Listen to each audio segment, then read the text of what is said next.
Hello guys, welcome back to this channel. In this today's tutorial, I'm going to show you how you can activate extra dim feature on a Samsung Galaxy phone.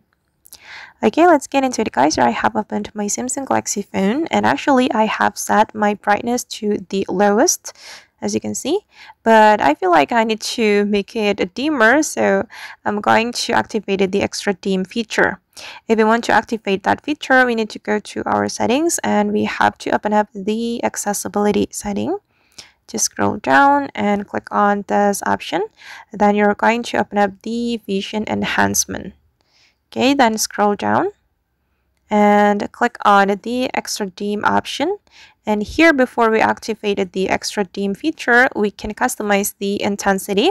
If you want to make it super dim, you just need to increase the intensity like this. And I'm just going to activate it. Okay, and now my phone is super dim. And alright guys, and that's all the way to activate the extra dim feature on Samsung Galaxy phone. I hope this tutorial will be useful for you. Thank you so much for watching, and if you found this tutorial useful, don't forget to like, comment, share, and also subscribe to this channel. Bye!